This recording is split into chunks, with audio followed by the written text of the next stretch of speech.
नमस्कार, आप देख रहे हैं न्यूज़ 20। मैं काजल सैनी आज आपको लेकर आई हूं जनपद मुरादाबाद के काशीराम नगर पर, जहां 3 दिन पूर्व रामलीला मंचन का शुभारंभ किया गया था, जिसका आज चौथा दिन है। और चौथे दिन में भरत मिलाप और शूर्पणखा की नाक इसमें काटी गई थी और हरदूषण का वध जिसमें किया गया था।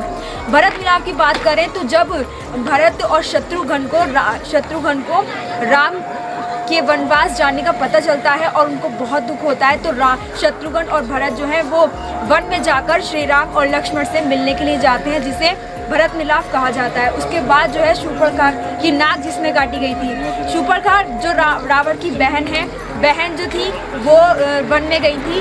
वन में जो है वो राम जी को जो वो देखती हैं वो आकर्षित हो जाती हैं और उनके आगे जो है वो शादी का प्रस्ताव रखती हैं। जब वो राम जी के आगे जब अपना विवाह का प्रस्ताव रखती हैं और वह बताते हैं कि मैं पहले से ही जो हूँ वो विवाहित हूँ, तो वो राम जी कहते हैं कि आप जो है अपना विवाह का प्रस्ताव मेरे छोटे भाई लक्ष्मण जी के पास रखिए।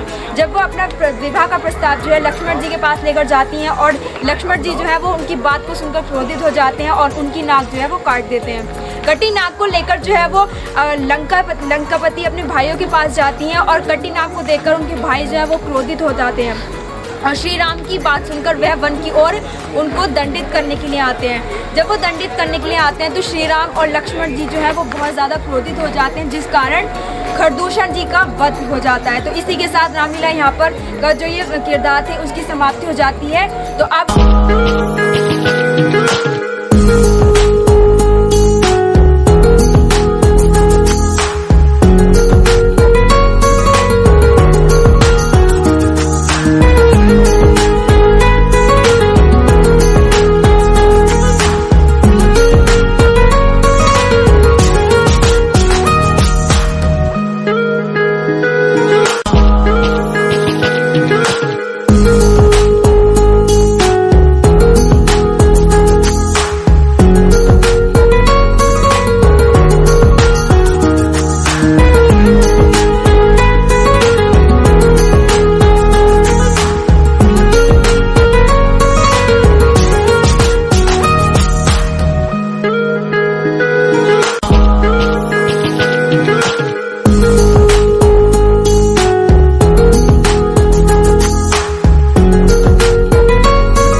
सर, सरकार की गाइडलाइन के अनुसार और रामलीला का मंचन भी यहाँ पर बहुत अच्छे से किया जा रहा है, तो जो जनता है उसको क्या संदेश देंगे आप? मोदी जी ने कहा है कि कोरोना गया नहीं है और सबको इसकी एहतियात बरतनी है, अपनी सुरक्षा स्वयं करनी है। 6 महीने हो चुके हैं, हर व्यक्ति तो नहीं आ जाए क्या? अभी 99% लोग हिंदुस्तान में बचे हुए हैं, तो जो लोग सुरक्षा कर रहे हैं, जो लोग मास्क लगा रहे हैं, सैनिटाइजेशन कर रहे हैं, सोशल डिस्टेंसिंग का पालन कर रहे हैं, ठीक है। और बहुत जल्दी हम सब लोग भारतवासियों ने इस कोरोना की लड़ाई को जीता है और हम लोग जीतेंगे।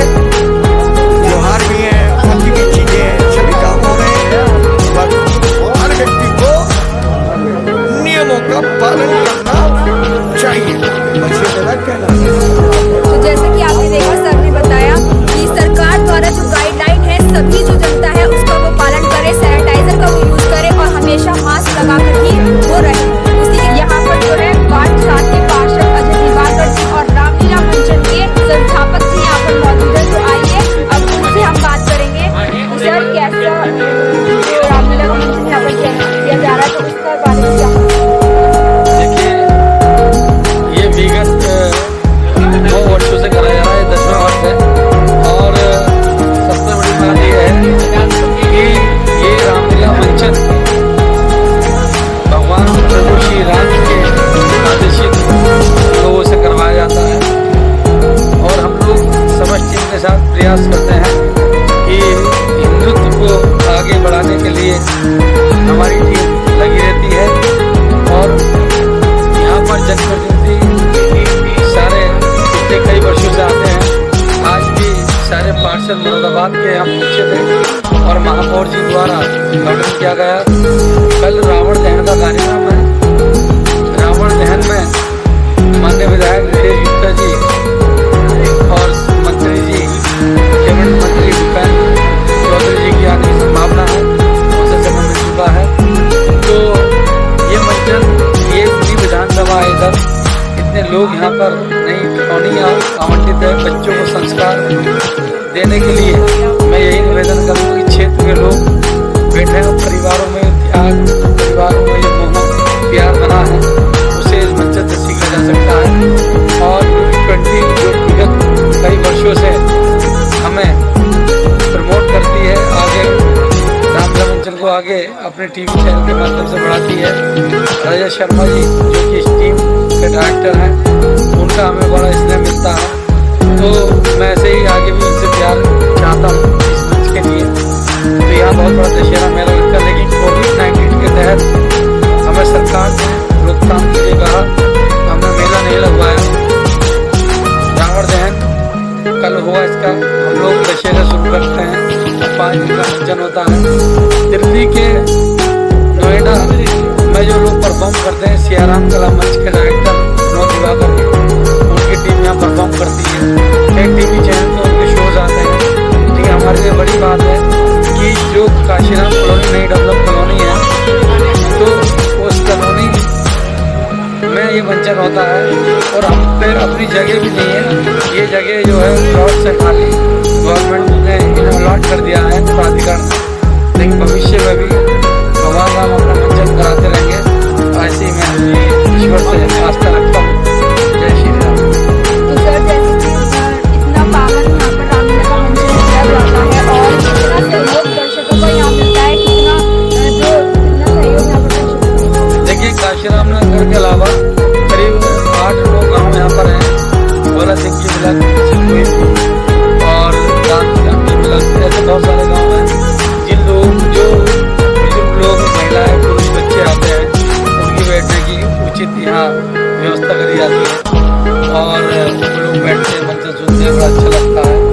तो मैं समझता हूँ कि लोगों में अच्छा रिस्पॉन्स है, बहुत लोग आते हैं, जुड़ते हैं और इसका आगे भी प्रचार प्रसार का होता है और पब्लिसिटी के माध्यम। बाकी आपका चैनल तो मैं अपडेट करते ही आगे बढ़ाने के लिए सर, ये जो रामलीला का मंचन में जो कलाकार जो दिल्ली से आए हैं, जैसे कि आपने बताया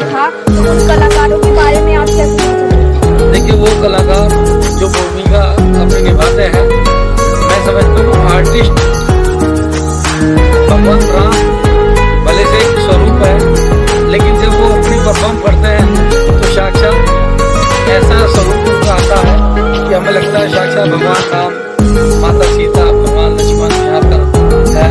तो ऐसे अभिनय वो लोग करते हैं कि हमें लगता है कि कहीं ना कहीं ईश्वर हमारे सामने साक्षात है। तो उनके लिए मैं बहुत धन्यवाद देना चाहता हूँ ऐसे आर्टिस्ट जो हमारे मंच पर काशीराम नगर में अपनी प्रस्तुति देते हैं। बहुत बहुत धन्यवाद बधाई देना चाहता हूँ। तो जैसे कि आपने देखा, हमने सर से बात करी है और सर ने बताया है इस मंच में जो भी कलाकार यहाँ पर अपनी प्रस्तुति यहाँ दे रहे हैं उनको उन्होंने बधाई और धन्यवाद दिया है कि कितनी अच्छी प्रस्तुति यहाँ पर वो देकर जो है रामलीला के मंचन की शोभा बढ़ा रहे हैं। और आप जैसे कि